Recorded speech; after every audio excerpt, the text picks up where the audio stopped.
Assalamualaikum warahmatullahi wabarakatuh. Perkenalkan saya Rifki Fadil Maulana. Selamat datang di video tentang analisis aplikasi diet MyFitnessPal. Di sini saya akan melakukan pemaparan tentang aplikasi pendamping diet, yaitu aplikasi bernama MyFitnessPal.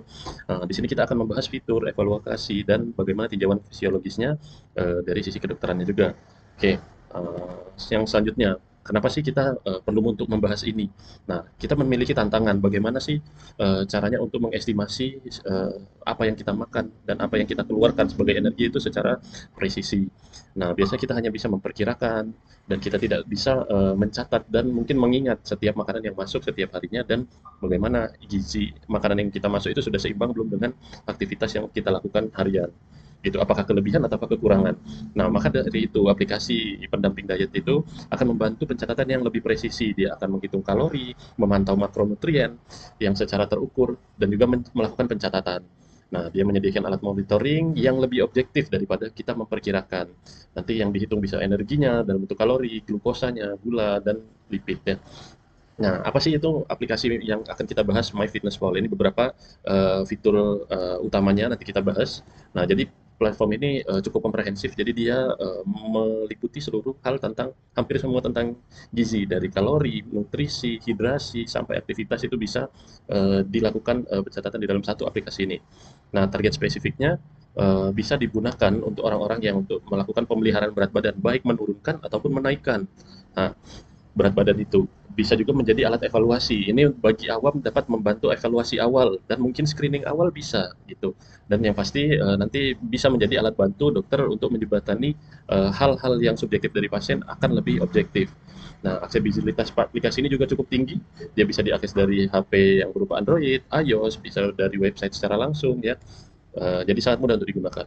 Selanjutnya, prinsip dasar kerja aplikasi ini bagaimana? Kita tiap harinya akan melakukan input data, lalu aplikasi ini bisa membantu kita untuk mengkalkulasi target. Nanti kita akan ditentukan sebuah target, naik, turun, dan target itu bisa lebih spesifik. Nah, dan ini akan mempermudah kita mencapai target itu, lalu dilakukan pencatatan harian dan dievaluasi nanti. Apakah targetnya sudah sesuai, ya, makanannya sudah sesuai, kalorinya sudah cukup, gitu, apakah kelebihan, dan nanti akan dilakukan penyesuaian target lagi dari evaluasinya. Nah, ini fitur-fiturnya yang ada, jadi dia food diary, dia mencatat makanan harian kita, ya kita mencatat dan dia menyimpan kalori tracker, jadi kalori yang sudah masuk itu berapa, yang harus masuk lagi berapa, dan jika sudah kelebihan itu akan ada peringatan. Makronutrien tracker, jadi makronutrien seperti protein, karbohidrat, lemak itu bisa dibantu di tracking juga di sini. Dan aplikasi ini juga punya database makanan. Database makanannya itu bisa kita akses secara manual, kita cari secara ketikan, bisa kita scan dengan barcode scanner, bisa juga nanti kita foto makanannya, lalu di aplikasinya dapat otomatis menentukan, memperkirakan estimasi kalori yang masuk ini berapa jika kita mungkin kurang paham gitu ya. Dan juga bisa water tracker untuk minum air yang bagus untuk ya kesehatan fungsi fisiologis dan ginjal kita, eh, apa namanya pencatatan olahraga, aktivitas, pencatatan berat badan, dan tadi ya penentuan target dan progress report ini cukup penting ya bagi kita statistiknya. Jadi apa yang sudah kita lakukan itu dapat tercatat dan kita dapat melihat nih, bagaimana konsistensi kita dalam mencapai targetnya. Oke, nah selanjutnya ada namanya fitur food diary. Fiturnya ini dia akan dilakukan pencatatan tiap harinya. Lalu makanannya ini aplikasi ini sudah memiliki database yang global. Jadi kita cukup input, misalnya satu nanti pisang, lalu dia dapat mengestimasi langsung kalorinya ya. Gitu. Nah, jadi dia kita efisiensi inputnya akan lebih efisien, lebih mudah gitu, tidak ribet gitu. Dan cukup menghemat waktu dibandingkan kita misalnya melakukan pencatatan manual tidak menggunakan aplikasi. Nah, dan juga ada manfaat fisiologisnya ya, dia juga bisa membantu melihat fisiologis cairan tadi, bisa fisiologis dari kalori, dan dia secara objektif dan dia bisa mendeteksi pola makannya yang apakah yang berlebih, apakah terlalu dikit. Nah, ini bisa menjembatani antara orang awam atau pasien dengan klinisi dokter atau konsultan dietnya gitu ya. Nah, analisis kalori dan konsep energi balance. Nah, contohnya seperti ini ya. Misalnya suatu orang itu memiliki kelebihan berat badan, mungkin kebutuhan kalori hariannya itu 2.500. Nah, jika dikurangi 500, dia akan targetnya 2.000. Nah, pada saat sore hari, eh, misalnya statistiknya sudah seperti ini. Oh, ternyata dia di pagi hari sudah makan 1.500 kalori yang masuk. Dan di sore hari, dia sudah olahraga mengurangi 200 kilokalori kurang lebih. Dan sisa yang masih bisa masuk lagi 700. Nah, jadi untuk makan setelah olahraga atau makan malamnya, nah, jadi orang ini dapat memperkirakan makanannya jadi jangan lebih dari 700 kalori agar tidak melebihi target. gitu. Terus ini juga bisa disertai dengan kalkulator dan juga adanya integrasi yang sudah otomatis menghitung. Jadi kita tidak perlu menghitung manual ya. Ini sangat membantu. Selanjutnya distribusi zat gizi, terdapat fitur makronutrien ya. Ini bisa juga mencatat karbohidrat, protein, lemak dari satu makanan karena dia sudah punya database. Misalnya dari satu nasi padang itu berapa karbohidratnya, proteinnya dan lemaknya. Itu ya pemantauan ekstra. Nah ini memungkinkan nanti ada pemantauan target klinis seperti kecukupan serat harian, pembatasan garam yang mungkin terlalu banyak, gula, terus lemak gitu yang berlebihan. Nah ini dapat dilakukan pemantauan dan aplikasi ini akan memberikan notifikasi jika itu sudah kelewatan. Nah, ini juga akan meningkatkan kualitas diet. Nah, pemantauan aktivitas fisik juga bisa dilakukan. Ya, nanti kita di sini dapat terlihat berapa kalori yang dibakar dan bisa dilihat progresnya. Apakah kita konsisten tiap hari berolahraga, berapa kalori yang dibakar tiap hari. Akan datanya akan dibentuk dalam statistik dan kita akan lebih mudah membaca laporan akhirnya tanpa menginput, tanpa menghitung manual. Selanjutnya ada fitur tambahan. Nah, jadi ada di aplikasi ini ada fitur biasa dan fitur premium ya. Memang berbayar tapi manfaatnya cukup ya. Nah, jadi untuk pemindaian barcode to code ini dia bisa beberapa kali, namun terbatas. Dan untuk pencatatan diet mandiri ini bisa dilakukan walaupun tanpa berbayar dan ada laporan standar, laporan biasa seperti hari apa yang kita makan, apa yang kita minum dan pencatatan dan laporan itu gratis.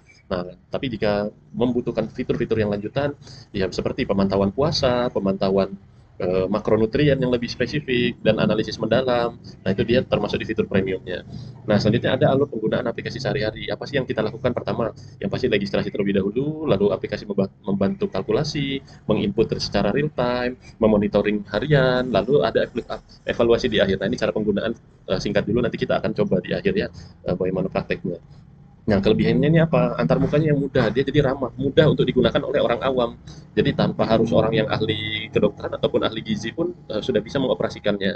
Nah, dia punya database yang banyak, ekosistemnya ya. Tadi ekosistem itu artinya dia punya bisa untuk gizi, untuk olahraga, menurunkan, menaikkan berat badan dan pemantauan resiko medisnya juga bisa dilakukan screening awal di sini.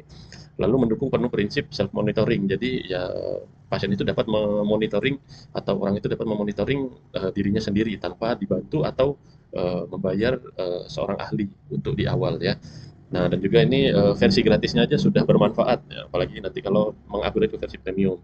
Nah, kelemahannya dan limitasi sistemnya ini apa aja? Ya memang dari segala kelebihan tadi kita harus mengakui ada beberapa kelemahan yang tidak luput dari aplikasi ini. Nah, akurasinya memang subjektif. Ada beberapa ya pada saat kita memfoto makanan atau pada saat kita menginputkan makanan sendiri itu ada beberapa inputnya yang tidak pas gitu. Jadi kualitas outputnya hanya sangat bergantung ketepatan input pengguna. Misalnya pengguna ini makan pisang 100 gram tapi dia malah mengupload hanya 10 gram. Nah, itu akan terjadi perbedaan data. Nah, dan ada variasi database. Jadi database-nya itu ada yang official diupload oleh MyFitnessPal sendiri, ada yang dari crowdsource. Jadi sumber database-nya dari pengguna yang lain. Nah, tapi nanti itu bisa diidentifikasi yang memiliki centang itu yang sudah terverifikasi gitu. Jadi ini tidak perlu dikhawatirkan dan ini juga yang dipastikan ini bukanlah pengganti klinis. Aplikasi manapun tidak ada yang bisa menggantikan klinis jika seorang pasien yang memiliki sakit sesuatu itu tidak bisa hanya dibantu dengan aplikasi ini. Perlu bantuan oleh seorang klinisi atau dokter atau spesialis gizi klinik ya. Selanjutnya memang kekurangannya ya ada batasan-batasan fitur premium. Tapi ya tadi dikatakan sebelumnya cukup dengan aplikasi yang versi gratis atau uji cobanya saja itu sudah cukup bagi kita untuk melakukan monitoring sehari-hari. Nah, bagaimana jika kita bandingkan dengan aplikasi pesaingnya ya? Jadi ini ada beberapa aplikasi yang terkenal ya, yang setara dengan MyFitnessPal yang downloadnya atau penggunanya itu cukup tinggi ya di Play Store atau App Store. Nah, ini ada kronometer. Nah, ini kronometer ini bisa dipakai di penelitian juga, memecah hingga nutriennya yang ilmiah.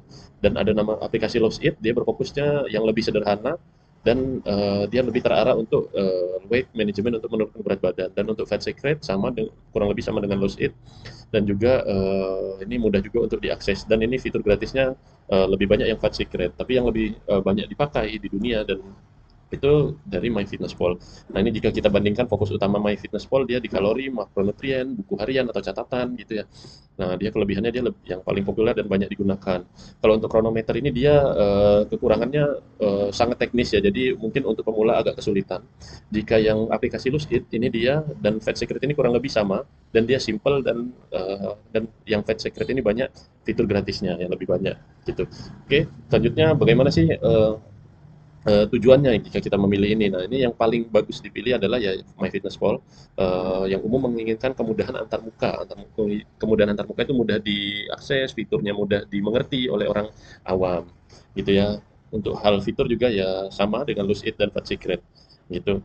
Fat Secret ini mungkin jika bermasalah dengan hal-hal yang berbayar, dia dapat eh, menyediakan banyak fitur yang gratis. Terus untuk kronometer ini biasanya digunakan untuk oleh profesional untuk mengukur gitu ya, banyak digunakan juga di penelitian. Namun tidak menutup yang lain-lainnya juga banyak MyFitnessPal dan Fat Secret banyak digunakan dalam penelitian.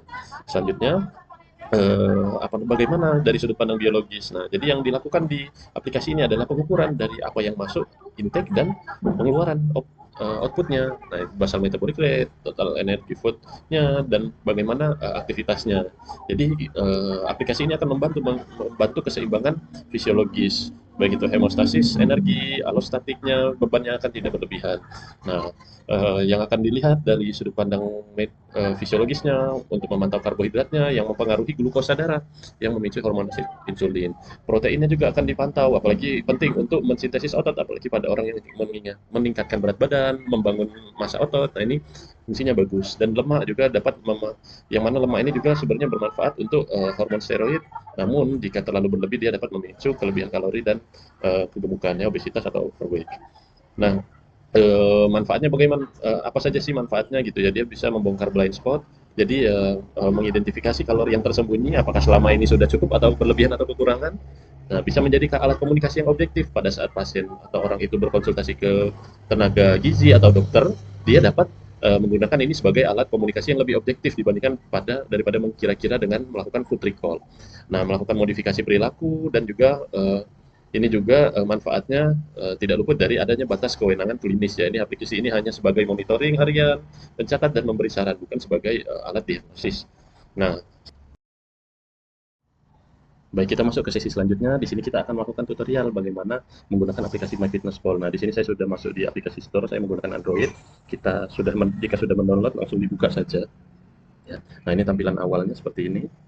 Ya, nah, ini ada beberapa fiturnya bisa dibaca. Nah, yang pertama kita sudah melakukan instalasi dan kita akan melakukan registrasi, mengunduh aplikasi sudah, dan lakukan pembuatan profil ya. Berarti kita gunakan akun biasa ya, nama ya, kita misalnya menurunkan berat badan, next. Eh, Apakah ada masalah menurunkan berat badan sebelumnya? Ya. Nah, di sini kita akan disuruh melakukan input data awal ya. Apakah ada masalah misalnya dengan keterbatasan waktu ya karena sibuk.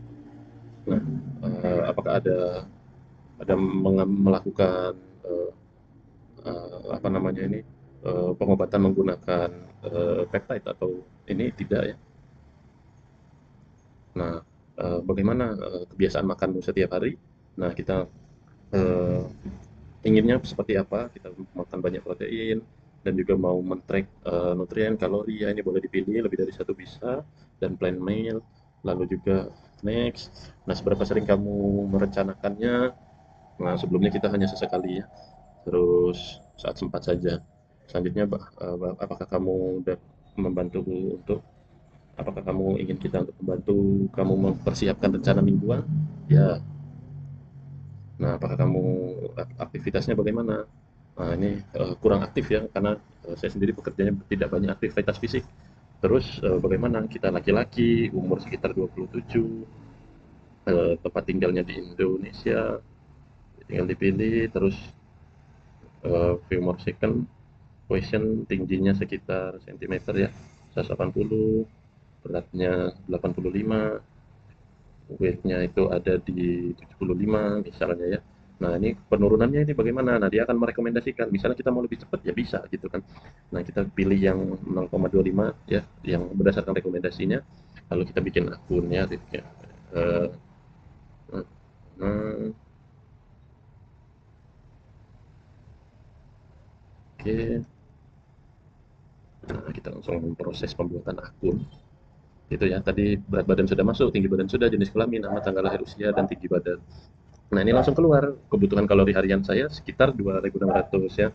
Oke, nah ini bisa mengaktifkan reminder ya, kalau saya tidak usah dulu. Nah, kita tinggal next. Nah, ini kalau misalnya langsung mau berlangganan premium ya, ini harga di Indonesia kurang lebih. Kita tutup saja. Nah, kita log to latest meal. Nah, jadi kita bisa langsung menambahkan di sini. Nah, itu tombol yang di tengah. Nah, ini log food atau harian makanan harian kita untuk kita masukkan. Nah, ini cara memasukkannya bermacam-macam. Nah, misalnya apa yang kita makan ya. Nah, ini nasi putih, nasi. Nah, misalnya kita tambahkan nasi putih. Ini di sarapan. Lalu menggunakan misalnya telur. Nah, seperti itu.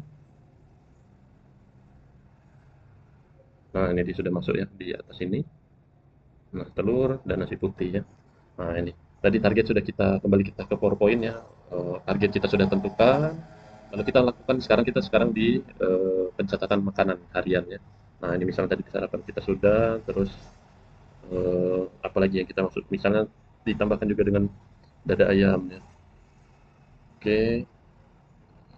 Nah, ini kalau misalnya kita mau membuat makanan cepat yang sudah, nah ini kan pada breakfast. Nah, lalu kita tambahkan di pada saat makan siang. Makan siang kita tambahkan misalnya tempe goreng. Nah, ini kalau salah klik langsung tambahkan tempe goreng dan nasi putih misalnya. Nah, ini tadi pada lunchnya ya.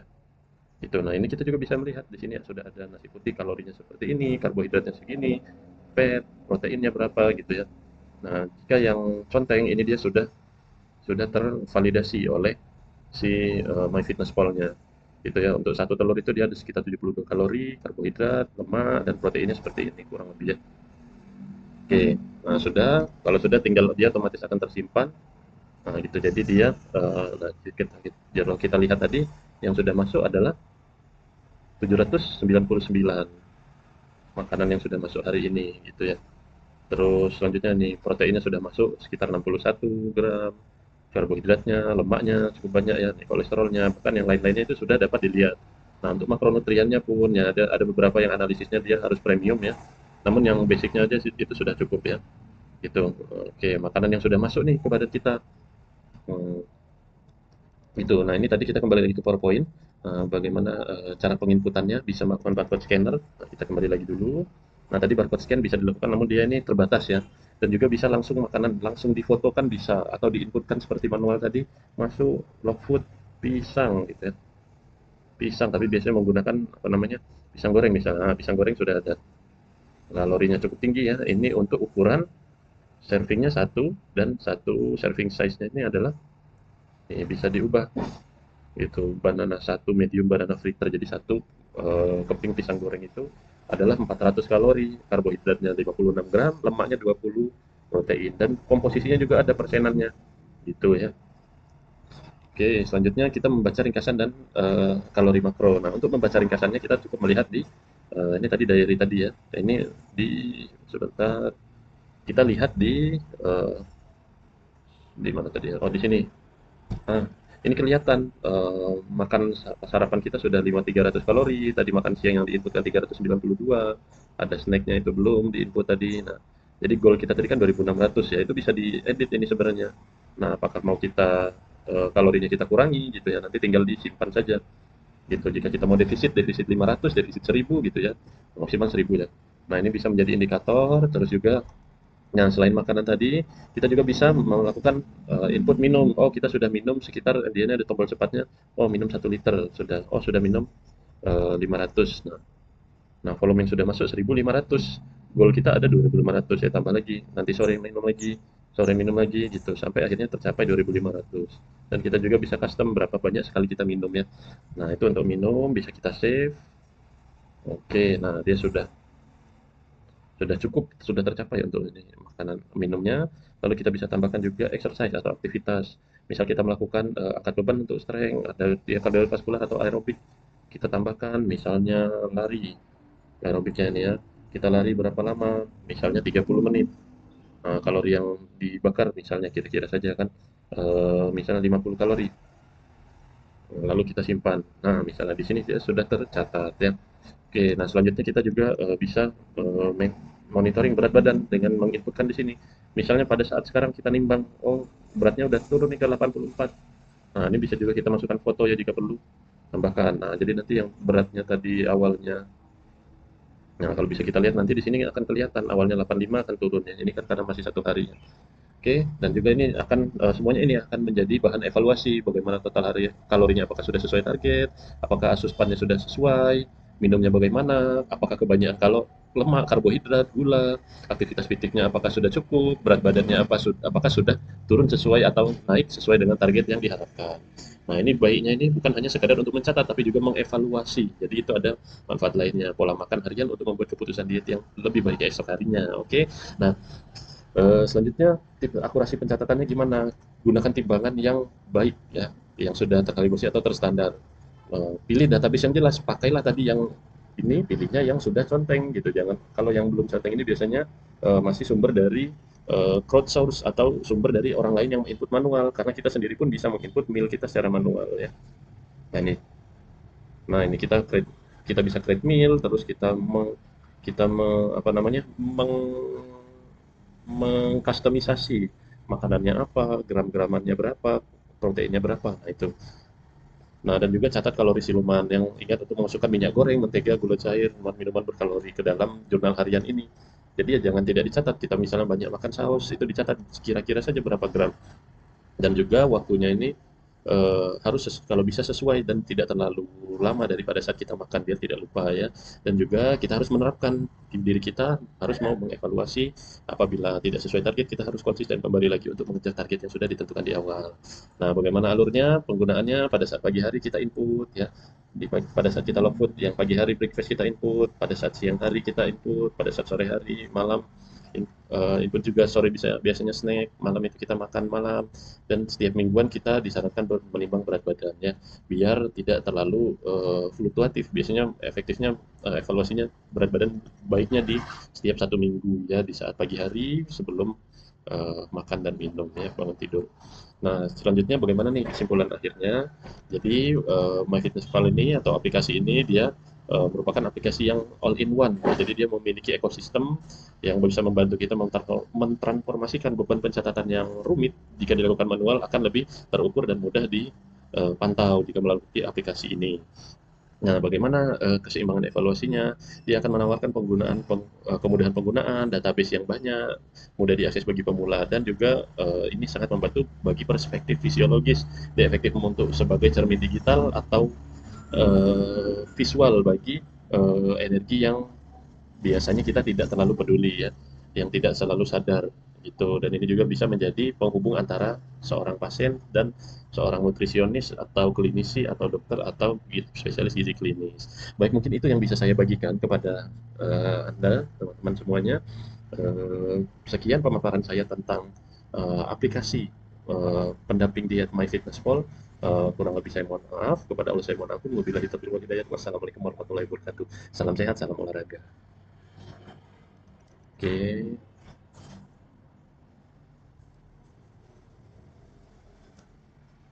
kita tutup ya.